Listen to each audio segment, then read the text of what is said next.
नमस्ते। पिछले लेक्चर पर हमने लेंस के आवर्धन की बात की थी। आज हम लोग उससे आगे बढ़ते हुए लेंस की क्षमता की बात करेंगे कि लेंस क्षमता क्या होती है। फिर जब हम लेंस की क्षमता समझ जाएंगे कि उसे कागज पर कितना लिखना है, क्या याद करना है, किस तरह से क्वेश्चन पूछे जाते हैं, फिर एक फाइनल क्वेश्चन आएगा इस चैप्टर का, जो कि इस चैप्टर का लास्ट हेडिंग होगी, वो होगी लेंसों की पहचान। अगर हमको कोई दो लेंस दे दिए जाएँ तो हम कैसे पता करेंगे कि कौन सा लेंस उत्तल है या फिर कौन सा लेंस अवतल है। दोनों ही चीज़ों को समझने के लिए चलिए आगे चलते हैं। पिछले लेक्चर पर हम लोगों ने लेंस के सूत्र की और आवर्धन क्षमता की बात की थी। आज हम लेंस की क्षमता की बात करेंगे। उत्तल लेंस आपतित किरणों को अपसरित और अवतल लेंस अपसरित करता है। तो बेसिकली उत्तल लेंस सिकोड़ता है और अवतल लेंस फैलाता है।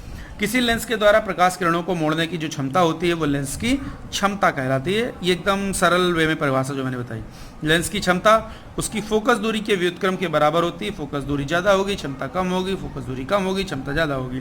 इसलिए लेंस की क्षमता बराबर 1/, लेंस की फोकस दूरी मीटर में। ध्यान दीजिएगा, आपको जो सवाल दिए जाते हैं वो सेंटीमीटर में होते हैं, तो आपको यहाँ पर मीटर पे लेना है, मीटर में चेंज करना पड़ेगा।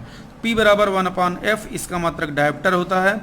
1 मीटर फोकस दूरी के लेंस की क्षमता 1 डायोप्टर होती है, क्योंकि अगर मैंने यहाँ पर f का मान 1 रखा तो फिर P बराबर 1 आ जाएगा।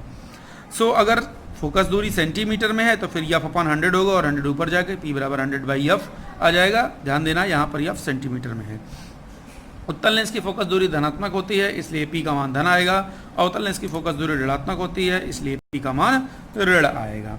अब हम बात करते हैं, एक चीज़ और जल्दी से बता दूं यहाँ पर। इसका मतलब कि अगर फोकस दूरी धनात्मक में है, लेंस की क्षमता अगर धन में है तो वो उत्तल लेंस है, अगर ऋण में है तो वो अवतल लेंस है।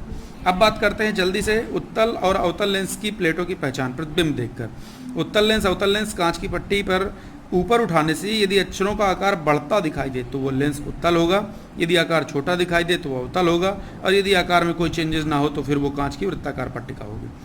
स्पर्श करने पर उत्तल लेंस, जैसा कि हमने शुरू में देखा था, बीच में मोटे और किनारों पर पतले होते हैं, और इसके रिवर्स में जो अवतल लेंस होते हैं वो बीच में पतले और किनारों पर मोटे होते हैं। तो इस प्रकार से हम लेंसों की पहचान कर सकते हैं। ये आपका प्रकाश चैप्टर परावर्तन और अपवर्तन समाप्त होता है।